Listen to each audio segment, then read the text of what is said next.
recibimiento. Vamos a hablar sobre la importancia del trabajo de fuerza vinculado con el consumo de proteína, pero proteína de calidad. Hay que aclarar esto, tanto para adultos como para adultos mayores. Entremos en ese punto. ¿Por qué hablas de proteína de calidad? Porque hay una generalidad de decir que, bueno, consumimos proteínas, bien, y muchas veces esa proteína, si no es de calidad, no va a sumar realmente al crecimiento muscular. Se entiende por proteína de calidad aquellas que son de origen animal. ¿Qué Ejemplo, sería? ¿Carne, pollo? Alimentos cárnicos, huevo, pollo, pescado, donde de origen animal son proteínas de alta calidad. ¿Y fiambres? También aportan proteínas de calidad. Pero tiene que ser, suponete, un jamón crudo o puede ser una paleta también. No, puede ser paleta, sí.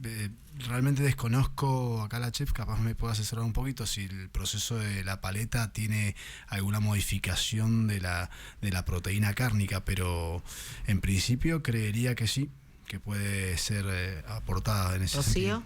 Sí, en realidad está como más por ahí el jamón crudo. Es un producto más noble, digamos, sí tiene más sal, pero es más noble, digamos, en ese sentido, dependiendo del proceso que haya sufrido el jamón como tal. Pero sí, también sirve. Bien. Entonces, este consumo de proteína, ¿hay que hacerlo previo a la actividad física, a los ejercicios de fuerza? Después, ¿en cuál es la recomendación? La recomendación básicamente en realidad se basa en la cantidad de proteína consumida por kilogramo de peso.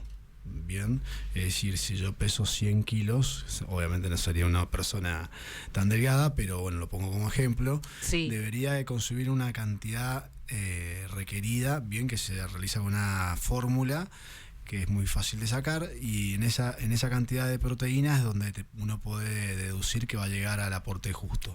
Pero a ver, dame un ejemplo. Una persona tiene que consumir cuánto en el almuerzo y cuánto en la cena. Alrededor de, si no me equivoco, no tengo la pero más o menos, más o menos unos 100 gramos de proteína en el día. Bien, 150 gramos de proteína en el día, si no recuerdo mal. O sea, una porción de carne. Básicamente, sí. Eso más o menos es. Sí, más o menos. Es lo que pesa más o menos. Sí, pasa que recordemos que la porción de carne, por ejemplo, si decimos que una porción de carne tiene 250 o 300 gramos, esos 300 gramos de carne no necesariamente son 300 gramos de proteína.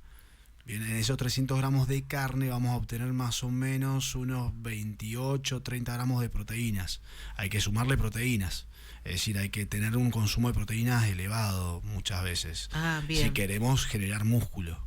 Esto los fisicoculturistas o la persona que busca generar músculo y la persona que va al gimnasio lo tiene muy muy en claro. Pasa que la población en general a veces pierde este conocimiento, se le escapa, y es por eso que no consigue generar músculo. Bien, ¿qué pasa con las famosas barritas proteicas que se han puesto muy de moda en los últimos años? Son un poco más elevado el costo, pero lo ves que lo venden en los gimnasios, lo he visto, no sé si eso está permitido o no, pero la venden, y lo venden incluso en farmacias. Sí, o sea, es de hace varios años ya que están este tipo de productos. Lo más importante, en definitiva, es saber el origen de la marca, si es una marca confiable, y ver que tenga su descripción alimenticia, su descripción de alimentos en algún lado del rótulo del paquete. Sí, mira, entran mensajes que nos llegan al WhatsApp de la radio, el 261-329-2234, nos escribe un oyente. ¿Cuáles son los alimentos más recomendables para las personas con ectomorfos? El ectomorfo es una persona que es básicamente el delgado alto, bien, que no tiene mucha masa muscular. El producto más recomendado en ese sentido serían básicamente el consumo de carnes, bien, y productos proteicos. Pasa que para ganar músculo y hacer todo este proceso siempre tiene que haber un control clínico, bien específico, médico, para que no vayamos a hacer resentir en los riñones. Bien, acá otro mensaje, Julián de Luján dice, buenas noches chicos, quiero consultar si es mejor hacer ejercicio en la mañana debido a que el cuerpo, en el caso del hombre, en la mañana produce más testosterona. Hay estudios científicos bien que ya determinan que el organismo recepciona mejor precisamente el ejercicio de fuerza en la mañana, bien, y el cardiovascular a la tarde. Así, no es lo que generalmente sentimos la gran mayoría de las personas. Lo digo también en experiencia propia, generalmente me dan más ganas de correr o hacer algún ejercicio aeróbico en la mañana, claro. Pero no, hay estudios científicos que sí hablan correctamente de lo que formula acá el oyente, de que la testosterona está es más emitida en la mañana y por eso es mejor hacer ejercicios de fuerza. ¿Pero para las mujeres también? También. ¿Cuál sería un ejercicio de fuerza? Porque hablábamos de adultos y adultos mayores. Si nos podés dar algún ejemplo, entendiendo quizá que uno lo puede practicar en la casa y no hace falta inscribirse en un gimnasio.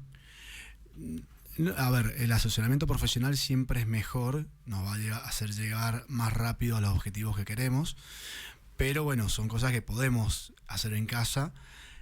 Simplemente basta tener una generación de fuerza en lo que vayamos a hacer como ejercicio. Tenemos que tener cuidado en la realización de las técnicas porque pueden generarle algún tipo de lesiones. Pero en términos generales lo único que hay que hacer es levantar básicamente algo con peso. ¿Hay algún deporte que genere, o que te incite y te lleve a hacer ejercicios de fuerza? Estoy pensando en pilates, por ejemplo.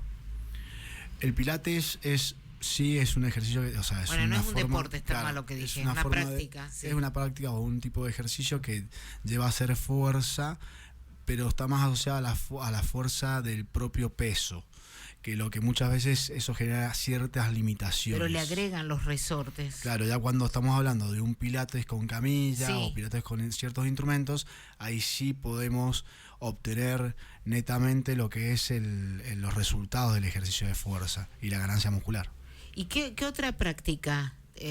Digo, para tenerlo en cuenta, porque por ahí uno dice, bueno, no sé qué hacer, si salir a caminar. La natación, por ejemplo. Ir a bailar, baile. Sí, baile no tanto, porque son ejercicios más que todos aeróbicos, bien, pero la natación es un ejercicio, bien, o cualquier ejercicio realizado en el agua va a generar fuerza, bien, porque hay una resistencia al medio, que es el medio acuático, y por ende va a generar una ganancia muscular. ¿Y hay que agregarle las manoplas o algo así? No necesariamente, sino la otra es simplemente ir al gimnasio, es lo más específico. Ir al gimnasio y, de alguna manera también estar asesorado por un profesor. Sí, ya en el gimnasio obviamente ya tenemos un profe de educación física que sí, que requiere nos va a asesorar bien para que logremos nuestro objetivo. Ahí es importante ver qué objetivo tenemos, ¿no? En los últimos años se ha hablado mucho de este tema, ¿no? Que por ahí es más importante, antes que hacer una hora entera de ejercicio, no sé,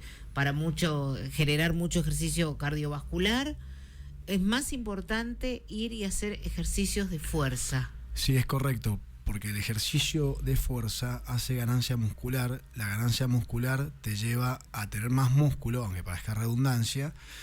Ese más músculo produce más consumo energético, y en ese consumo energético es que nosotros podemos obtener mayor consumo aeróbico, y por ende hoy por hoy ya se entiende que si queremos perder peso tenemos que hacer ejercicios de fuerza antes del aeróbico.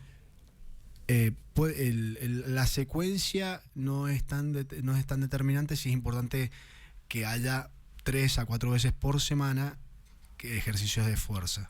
Ajá. Y si salís a caminar y te pones esas pesas que vienen con abrojo, ¿eso considera un ejercicio de fuerza? No, eso no. Entonces, hasta ahora lo único que estás diciendo que se puede considerar de fuerza es o pilates en camilla, sí, o natación, sí, o ir al gimnasio. Sí, o ejercicios donde yo tenga un elemento de peso, ya sea en mis manos o en mis pies. Acá hay mensaje que nos mandan al WhatsApp de la radio, dice: hola, buenas, yo hago ejercicios de fuerza y consumo proteínas y creatina en polvo. ¿Es realmente malo hacerlo? A su vez yo consumo la porción de proteínas naturales diarias, Agostina.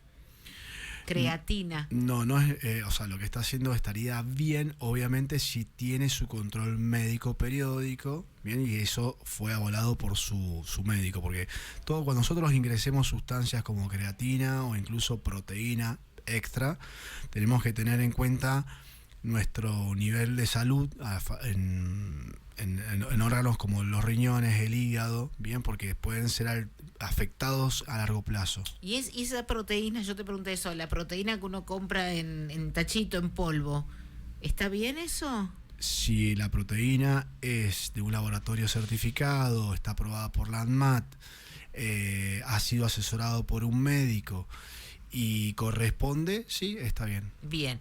Otra pregunta y ya cerramos. Con me encantan oyentes que por supuesto quieren charlar con el licenciado Carlos Rivarola, licenciado en kinesiología. Dice, buenas noches, quería preguntarle al licenciado si para una persona con hernia de disco es recomendable el ejercicio de fuerza o cuál ejercicio recomendaría María Paz. Sí, también es recomendado el ejercicio de fuerza. Pasa que en ese caso, en el tema de hernia de disco, es todo mucho más específico y tiene que haber un control mucho más exigente por el profesional sobre el paciente. Bien. Bueno, muchas gracias. La verdad que súper interesante, súper interesante. Nos cambiás un poco la mirada que uno cree que, bueno, salís, te matás, no sé, haciendo una hora de baile, de zumba. No va por ahí. Contribuye, pero no va a ser realmente para bajar de peso, por ejemplo, o incluso para llegar a ser adulto mayor. El trabajo de fuerza es sumamente necesario. ¿Dónde atendés vos, Carlos? Yo atiendo en Betania, que es una residencia de adultos mayores. Bien, ahí es donde realizo todo este planteo conjuntamente con el resto de los profesionales. Que está acá cerquita, ubicada en Urquiza 520. Bien. Ciudad. Y además Carlos, por supuesto, como todos los kinesiólogos, pertenece a Coquimena, a quien agradecemos sinceramente que nos permita tener este tipo de charlas que verdaderamente es un servicio. Nos viene muy bien para mejorar nuestra calidad de vida. Muchas gracias por llegar hasta acá a la radio. Muchas gracias a ustedes por el espacio. El kinesiólogo Carlos Rivarola, aquí en Clima de Radio.